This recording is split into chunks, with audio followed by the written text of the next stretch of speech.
রাতের আকাশে জ্বলজ্বল করছে এক ফালি চাঁদ।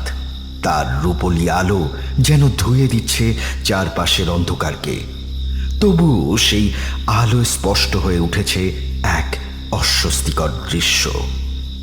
বিশাল পরিত্যক্ত এক রাজবাড়ি দাঁড়িয়ে আছে নিঃশব্দ প্রহরীর মতো।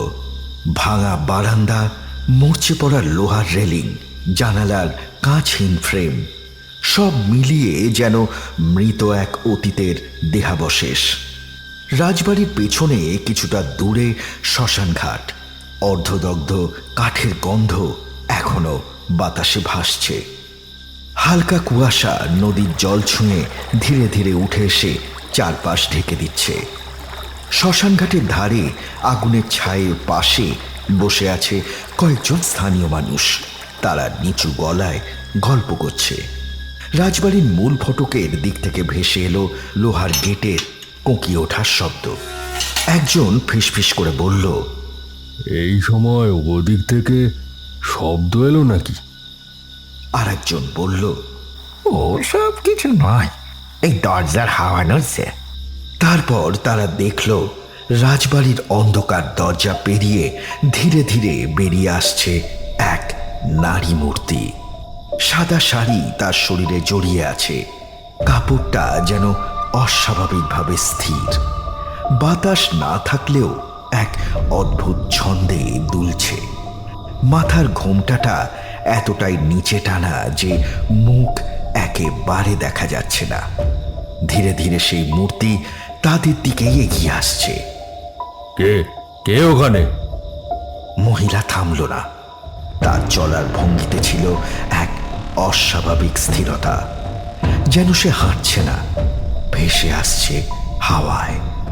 হঠাৎ ঠান্ডা বাতাসের ঝাপটা এসে তাদের শরীর কাঁপিয়ে দিল। চারপাশে চিতা ছাই হলকা উড়ে উঠল। মহিলার ঘোমটার আড়াল সরে গেল।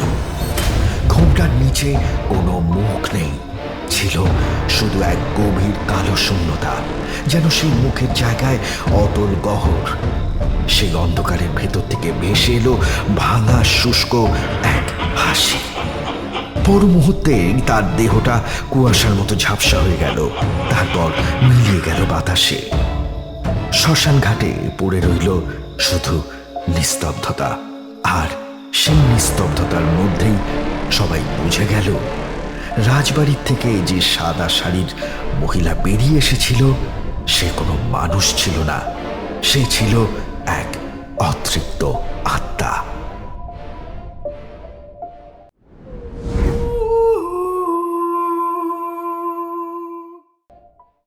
মাইকেল নিজের ঘরে বসে কি যেন একটা পড়ছিল। হঠাৎ মাইকেলের সামনে মামা একটা চাবি এনে ধরল। এই দেখ মাইকেল, এটা কি মামা? এইটা হলো পলাশপুরের বিখ্যাত নীলকুঠির চাবি। বুঝলি মাইকেল, ভাবছি আজ রাতে একটা ভৌতিক অ্যাডভেঞ্চার করলে মন্দ হয় না, কি বলিস? তবে আমি একা নয়, আমার সাথে তুইও যাবি। আমি? বিকেল গড়িয়ে সন্ধে নামতেই নীলকুঠির সামনে এসে থামল মামাদের গাড়ি। মামা, তুমি যা বলেছিলে এই বাড়ি তো তার থেকেও বেশি ভয়ঙ্কর লাগছে। মাইকেল, বাড়ি যত ভয়ঙ্কর, অ্যাডভেঞ্চার তত মজাদার। নে চল এবার। বাড়ির কাছে গিয়ে মামা তার সেই চাবি দিয়ে বাড়ির দরজা খুললেন। একটা বিকট আওয়াজ করে খুলে গেল বাড়ির দরজা। আর সাথে সাথে মামা আর মাইকেলের মাথার উপর দিয়ে উড়ে গেল এক ঝাঁক বাদুড়ের দল। দুজনেই এবার বাড়ির ভেতর ঢুকল। পুরনো আমলের নকশায় তৈরি বাড়ির ভেতরটা অযত্ন এবং দীর্ঘকাল পরিত্যক্ত হয়ে থাকার কারণে জায়গায় জায়গায় জমেছে ধুলো আর মাকড়সার জাল। হঠাৎ এমন সময় দুজনেই শুনতে পেল একটা মেয়েলি গলার কান্নার আওয়াজ। মাইকেল চমকে উঠল। মামা! আহ মাইকেল, নিশ্চয়ই কোনো দরজা দুলে উঠেছে আর তার কবজা থেকে অমন আওয়াজ আসছে। একদম ভয় পাস না, মামা ভাগ্নে যেখানে ভয় নেই সেখানে। হ্যাঁ চল, এবার একবার উপরের ঘরগুলো দেখে আসা যাক। সেই আওয়াজ অনুসরণ করে উপরে উঠতেই মামার চোখে প্রথম যে ঘরটা পড়ল তার কাছে গিয়ে দুজনে দাঁড়ালো। বুঝলি মাইকেল, মনে হয় আওয়াজটা এই এই ঘর থেকেই এসেছিল। সাবধানে মামা, আমার কিন্তু মোটেই এই ঘরটা সুবিধের মনে হচ্ছে না। মামা এক টান দিয়ে দরজাটা খুলতেই তাদের চোখে পড়ল এক বিকট দেহী ছায়ামূর্তি। মুখটা ছিল না, কিন্তু শুধু এক গভীর কালো শূন্যতা, যেন মুখের জায়গায় অতল গহর। মাথার চুলগুলো যেন হাওয়ায় ভাসছে। মামা আর মাইকেল সেই দৃশ্য দেখে যেন পাথরের মতো জমে গেল। হঠাৎ সেই ছায়ামূর্তি ধীরে ধীরে হাওয়ায় মিলিয়ে গেল।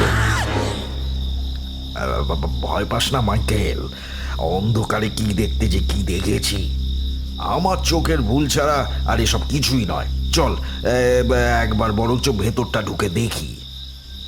মামা, তোমার যাওয়ার হলে যাও, আমি মরে গেলেও ওই ঘরে ঢুকছি না। আচ্ছা ঠিক আছে, যে চল ওই বাকি ঘরগুলো ঘুরে দেখি। মামা আর মাইকেল পরের ঘরের একটা দরজার সামনে এসে দাঁড়ালো। মামা দরজা খোলার আগে যেন কি একটা ভাবলেন, তারপর আস্তে করে দরজায় ঠেলা দিতে দরজা খুলে গেল। দুজনেই বেশ ভয় ছিল, কিন্তু বাকিদের তুলনায় এই ঘরের অবস্থা একটু ভালো। মাইকেল, এই ঘরটায় আজ রাতটা কাটিয়ে দেবো ভাবছি। মামা, তোমার কি মাথা খারাপ হয়ে গেছে? এই ভুতুড়ে বাড়িতে রাত কাটাবে? এর থেকে তো গাড়ির মধ্যে বসে রাত কাটানো অনেক ভালো। মাইকেল, এখনো তো আমাদের ভৌতিক অ্যাডভেঞ্চার ঠিক শুরুই হলো না। আমার বিশ্বাস রাতে নিশ্চয়ই আরো কিছু দেখতে পাবো। মাইকেল একটা মোম জ্বালিয়ে ঘরের এক কোণে রেখে দিল। ধীরে ধীরে রাত গভীর হতে শুরু করলো। ইতিমধ্যে মামা ও মাইকেলের চোখে ঘুম এসে গেল, তা তারা নিজেও টের পেল না। হঠাৎ একটা ভারী কিছুর পড়ার আওয়াজে তারা চমকে উঠল। মামা, ওটা কিসের আওয়াজ? আওয়াজটা মনে হচ্ছে নিচের থেকেই আসলো, একবার দেখতে হচ্ছে ব্যাপারটা। মামা মাইকেল সিঁড়ি দিয়ে নিচে নামছিল, এমন সময় সেই কান্নার আওয়াজটা ভেসে এলো। আর আওয়াজটা আসছে সেই ঘরের থেকে, যেখান থেকে তারা দুজনে বেরিয়ে এলো। মাইকেল কিছু একটা বলতে যাবে, এমন সময় তারা দেখলো নিচের সেই খোলা দরজাটা ধীরে ধীরে বন্ধ হয়ে গেল। হঠাৎ ঘর কাঁপিয়ে একটা ঝড়ের বেগে কে যেন তাদের দিকে ধেয়ে আসছে। মামা মাইকেল যেন ভয়ে সিটিয়ে গেল। ঠিক তারপরেই দুজনে দেখলো একটা সাদা শাড়ি পরে মহিলা ছুটে আসছে তাদের দিকে। ইতিমধ্যে দুজনে ভয় কাঁপতে শুরু করেছে, তাদের দৌড়ে পালানোর ক্ষমতা যেন হারিয়ে গেছে। সেই নারী মূর্তি উপরের সিঁড়ির ঝুল কাঠামো থেকে দিল এক লাফ, তারপর প্রচন্ড একটা কিছু মাটিতে পড়ার শব্দ, তারপর সব চুপ, কোনো আওয়াজ নেই, কোনো হাওয়া নেই, কেবল নীরবতা। মামা, এ বাড়িতে আর এক মুহূর্তও নয়। ঠিক বলেছিস মাইকেল, এবার এক্ষুনি চল। বাড়ির বাইরে বেরোতেই চাঁদের আলো এসে পড়ল দুজনের মুখে। নদীর থেকে ভেসে আসছে ঠান্ডা হাওয়া। সেদিকে তাকাতেই দুজনে দেখল নদীর ঘাটের কাছে একটা শ্মশান ঘাট, আর সেখানে কিছু লোক বসে আছে। একজন বলল, কি করছেন বাবু? এই বাড়ির সীমানা পেরোতে গ্রামের লোকে ভয় পায়, আপনারা রাতের বেলা সেইখানে গিয়ে আশ্রয় নিয়েছেন? হ্যাঁ, কিসের ভয়? সে কি বাবু, এখনো আপনাদের বলে দিতে হবে কিসের ভয়? আমরা একজন নারী মূর্তি দেখেছিলাম ভেতরে। উনি ছিলেন এই বাড়ির রানীমা। বহু বছর আগের কথা। রাজা বাবু আর রানীমা অনেক শখ করে এই রাজবাড়ি বানিয়েছিলেন। তার নাম রেখেছিলেন নীলকুঠির। দিন যায় বছর যায়, কিন্তু রানীমার কপালে সন্তান সুখ লেখা ছিল না। সেই শোকে ধীরে ধীরে কেমন যেন হয়ে যেতে লাগলেন। কখনো চিৎকার করতেন, কখনো বা কাঁদতেন। এরই মধ্যে একদিন রাজা বাবুই হলো ত্যাগ করলেন। রানীমার চোখে সেই এক বিন্দু জলও এলো না। কি যে বিড়বিড় করতেন ভগবানই জানেন।